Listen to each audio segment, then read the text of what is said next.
course, Dr. is here, Reverend Samuel Kobia, who is the boss, the chairman of the National Cohesion and Integration Commission. Dr. good morning. Good morning, Victor. Good to see you after... Why did you leave?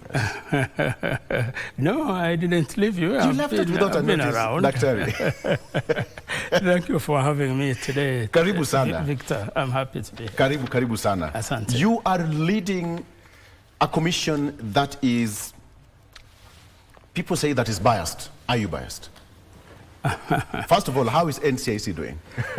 Well, I would say that NCIC is doing well. Right. And we are not biased at all. Are you sure? Yes. You know... Convince us. When it comes to the opposition, they say that NCIC is biased in favor of the government. Yes. And there are many times that leaders in the opposition have come out and even tried really to discredit NCIC because they say it's on the side of government.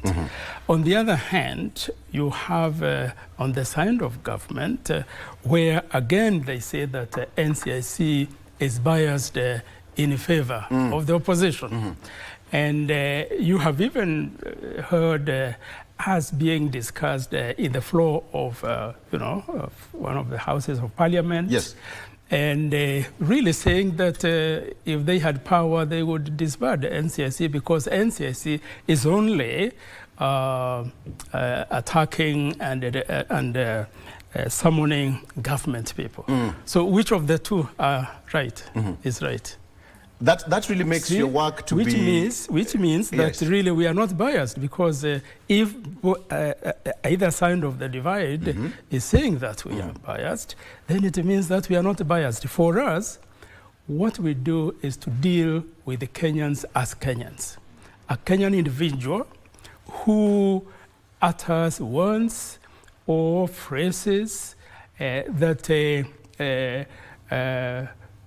qualify to be hate speech. Yes. We don't care whether he's in government or he's on the other side. You deal with an individual. We deal with an individual as individual, and it's that individual who is accountable. Therefore, we don't ask whether is this on the side of the government or is this on the side of the opposition. Secondly, when we have those who are not in the government or in the opposition, and we have had some of these like artists, whether it's a song or a poem, then also we deal with them as individual Kenyans who have broken the law. So that's really what I would say, that we are not biased at all. Yes. It seems your office is quite busy right now, Dr. because we are in that period again where a lot of you'll be sending a lot of detectives out there and truth meters to gauge who is speaking the truth and who is speaking the hate speech. Your office must be so busy at this point. Yes. It is very busy, in fact, at this point, as you say, because, and it is in the newspapers as well, that politicians have started early campaigns. And when it comes to campaigns, that's when some politicians spew out really what I would call very unfortunate statements to be said by people of their caliber. Yes. And therefore, we are very busy. We have to monitor very closely how these campaigns are going, and we have to send our people to monitor and to follow through. And we don't have that many people, so it's not very easy. Yeah. Secondly, as now we have quite a number of people who are we have summoned. Once we summon people, we have to do investigations. Yes. And those investigations are done by, staff, many of whom are seconded to us by DCI because they are professional investigators. And in fact, let me say that when I looked last week, as I was preparing for this show, how many people we have on our list, it was interesting that we have more on the side of government than on the side of the people that you've summoned. There's people that we have summoned. Okay. So we are busy. Do you have the number? I don't have the exact numbers here, but I would say I looked at, we had about 12 on the side of government and 10 on the side of opposition. Okay. Yes. Somebody would ask that the prosecution bit of it, how many have you successfully carried out, even in the past? You know, Victor, when it comes to prosecution, NCIC is not involved at all. Our work starts when we identify those individuals that we summon.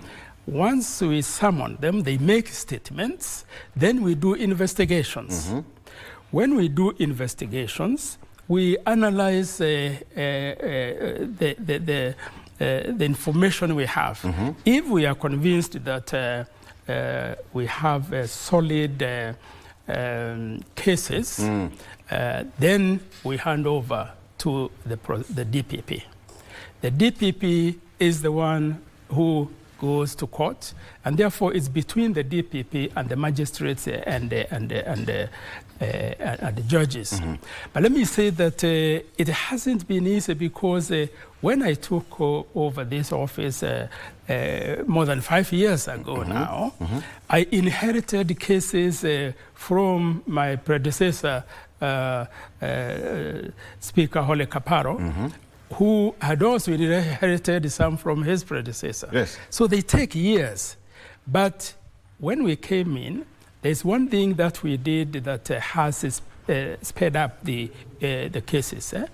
We approached the Chief Justice, the Honorable Chief Justice Martha Koome, and she set up special courts for listening to cases that come from from us, of course, originate with us, and then to the DPP.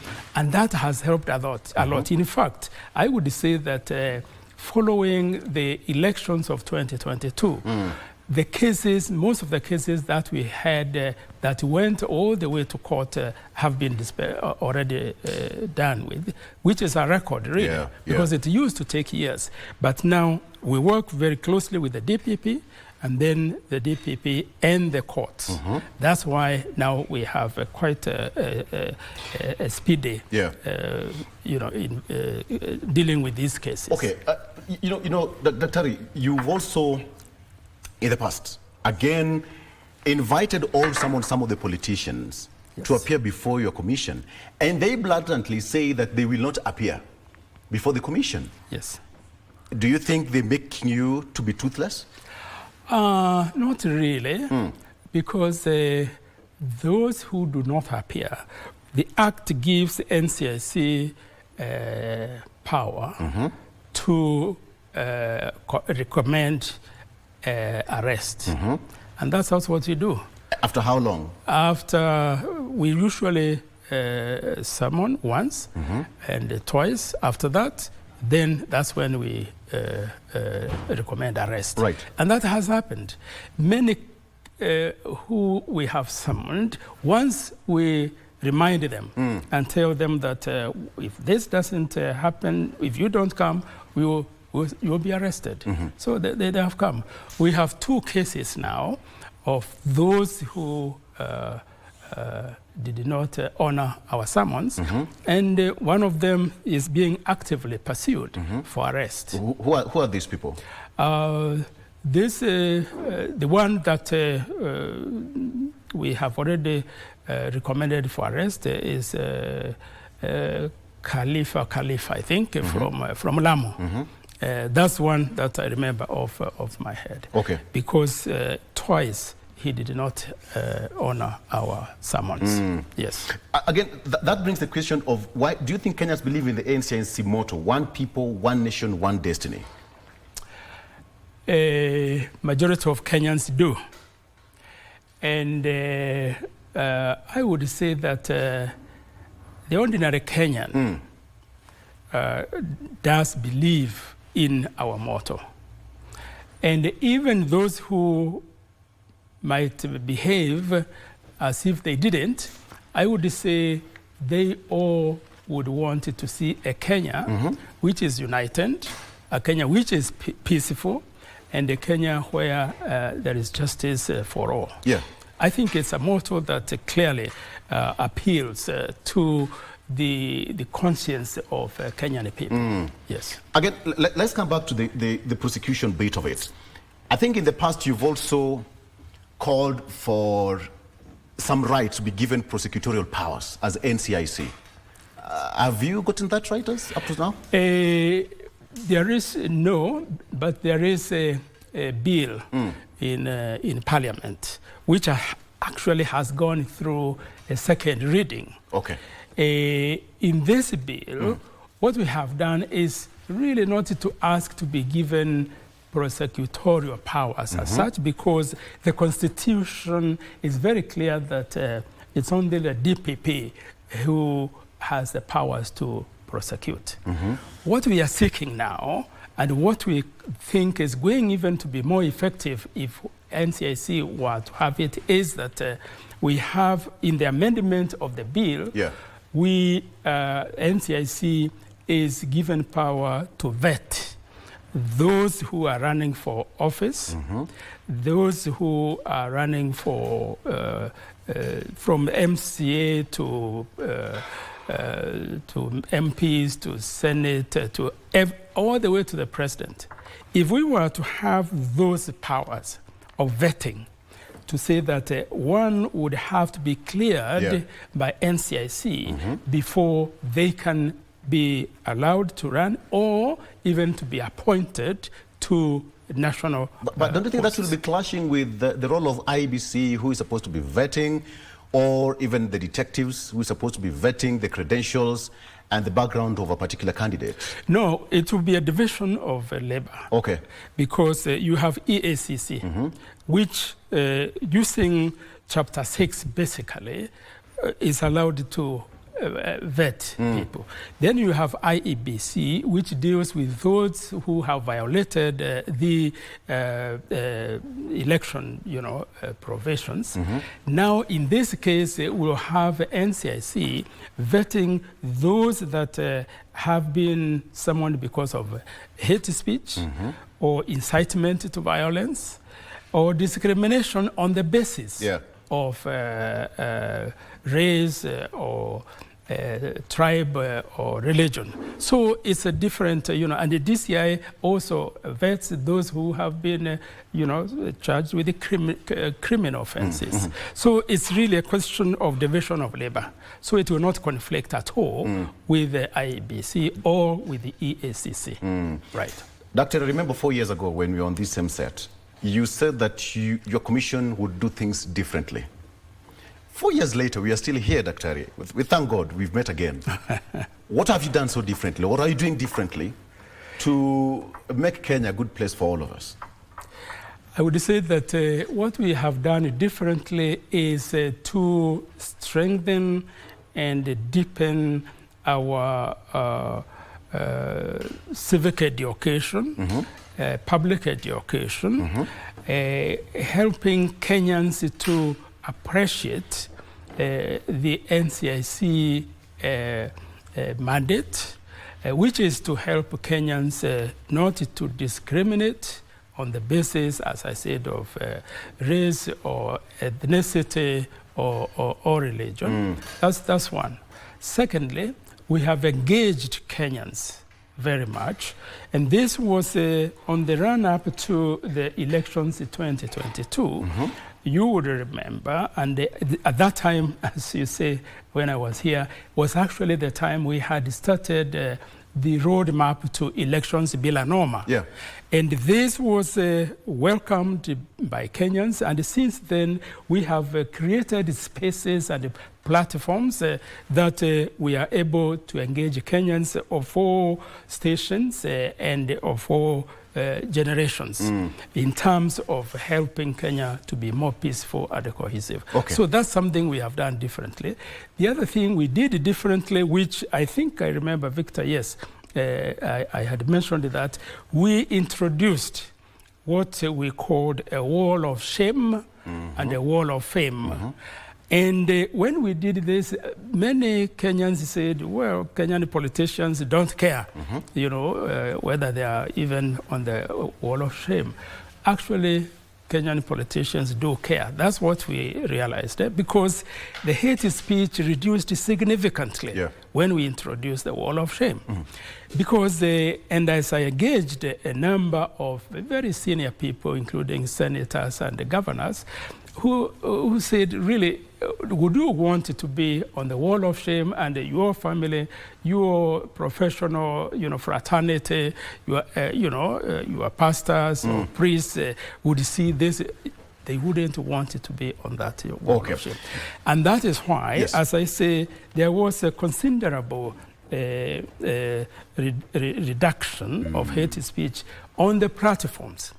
But it doesn't mean that hate speech ended completely, because it migrated to the social media. And this is where now we have a big challenge, because our technology really is not that advanced, but we work with Kenya Communications Authority and the DCI, and therefore we are able to now, we are following very closely those who are on social media with this offenses. Doctor, very quickly, I have these two questions before we finalize. The question of the trust deficit we have in Kenya among Kenyans against the institution, some of the Kenyans and the leaders.